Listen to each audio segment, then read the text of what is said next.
Welcome back, Knights. I'm Braden Larson. And I'm Caitlin Kearney. Thanks for tuning in to episode 18 of Vervecast. You can find other episodes on our website, thevervenews.com, and our YouTube channel, The Verve Newspaper. This issue, we'll be covering a recent mission trip to Pittsburgh, 3 of our talented athletes, and the creative process behind the new yearbook. Vervecast starts now.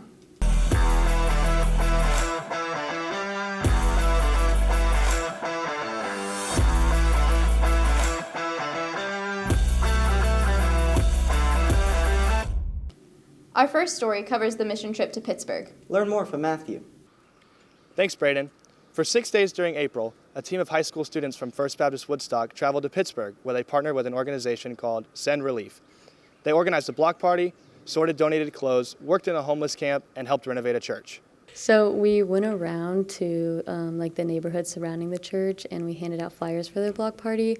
And we ran into this one lady, and she stopped us, and she said that she had worked with someone at Send Relief before and that she used to be homeless.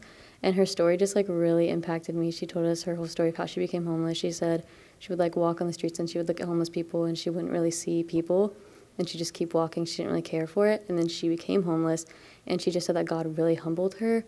And then someone from Send Relief was like, do you want to come to the church down the street? So she went in there and she said that she walked in and she felt like she was at home. And I just really related to her on that level. I was like, I walk in a church and I feel like I'm at home too. And it was really cool to relate to her and just hear her story. So we got to go around to the neighborhoods in Pittsburgh, near the church we were serving at, and we got to go up to people's doors and hand out flyers that gave the information for the block party that I was talking about earlier. And so the Lord just really used that to give me boldness to just go up and talk to people I didn't know. I had already had some experience with that because I had been on a mission trip before, but He just really used it to help me even be even bolder. And He also used this mission trip to show me how much He's given me a heart for missions, because I love traveling and just having new experiences, and making memories with various people. And He just showed me how, I feel like He showed me how much He wants me to do missions, in the future maybe. I don't know what that looks like yet, but I just get kind of a vague idea. The team also helped clean up trash under the city's bridges, creating a more usable space for the homeless. We were all in a huddle after, and the guy that was in charge, he told us oh, y'all did so much. And it really didn't feel like we did a lot, just cleaning up trash. There was a lot of trash everywhere. We picked it all up. And so it was oh, we're not really doing that much because there was just so much of it. But we were all in a huddle, and he was turn around and look at what you did. And we all turned around, and it was so much better than when we came in. And it was just wow, we did that as a team. Like us alone, we can't do a lot, but as together, we did so much. Throughout the trip, the team grew closer together with each other and with the Lord. He used the mission trip to help me manage my time better and really set aside time to spend with Him, because it was just hard sometimes to set aside time to do my quiet time because we were just so busy, and I was spending so much time talking to people and I didn't really get to have a lot of alone time because we were sharing rooms and all of that.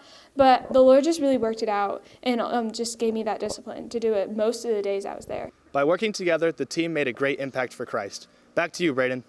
What a unique experience. The work for the Lord is truly inspiring. Next up, hear about our athletes from Danny. Thanks, Caitlin. In this year's track season, 3 students placed first in state for each of their events. Charlie Singelton won first in state for the triple jump and has a personal record of 40 feet, 4 inches. Well, we practice 3 times a week. We warm up with about a mile, and then we'll do more work on, depending on the day, we'll either do field events or sprinting. The distance runners will run more. And then outside of practice, we're running a couple times a week on our own. So triple jump, I guess it's kind of a niche event, and see how far you can go. Hailey Wright won first in state for high jumping. She also participates in the 400-meter dash, the 4x1 sprint, and hurdling. I started high jump junior year, and as soon as I did it, after being a gymnast, I felt like the form just really clicked. And as soon as I competed at the first meet, I just knew that I really liked it and that I could really excel at it. And so my junior year, I went from jumping, I think, 4.6 at my first meet to getting to 5.0 at the end of the season. So after that, I knew that it's something that I really wanted to continue and pursue college for. Evelyn Lubben placed first in the 400-meter dash and has a personal record of 1 minute and 0.27 seconds. She also participates in other sprinting events, shot put, and triple jump. So I won state in the 400, which was such a cool experience, and it's nothing that I could have done. I mean, like, I feel like the Lord is really the one who gives me the opportunity and the strength to do it and to get through it. And it was just really cool to see how far I could push my body and to train and to see the final result as something that I accomplished, and I arrived at the goal that I wanted to. So it was a really cool experience. The hard work of these athletes has truly paid off. Back to you, Caitlin. These athletes have some incredible accomplishments. Next up, hear from Caroline about the new yearbook. Thanks, Brayden. At the beginning of the year, the yearbook leadership and advisors got together and carefully chose the yearbook's theme. Well, we always try to decide the theme based on the graduating class, so and everything that they've been going through and throughout their entire school years here. So we decided a theme kind of like last year's, where it was imprint, where we wanted to make an impression for the graduating class, but this year that we wanted to make sure that we're growing, and then that we're just trying to finish off the year well, and that hopefully that's integrated into the yearbook. Well, there's a lot of reasons we picked this theme because, the last several years have been a little bit wonky for students, not just at the King's Academy, but in school in general. And so we really wanted the look and the feel of the book to be new, like we are coming out of something. And so I think once the students see the book, they'll understand the theme a little bit more, because we want to come out and we want to do something new, and that's exciting and new, and we don't want to focus on COVID and all the hardness and hardship that brought to us, but just kind of starting over. Past experiences also helped shape the yearbook's overall aesthetic. In past years, we've had just like a plain white page book with all the pictures and all the captions with the titles, but this year we went a little different and we have a black cover. So with that, we're going to integrate black pages as well into like each divider page, and each accented page has kind of like a different look to it, and it's very, very appealing to the eye. And we wanted something that just looks completely different from the past years. We wanted something to look more just like vibrant and appealing to everybody.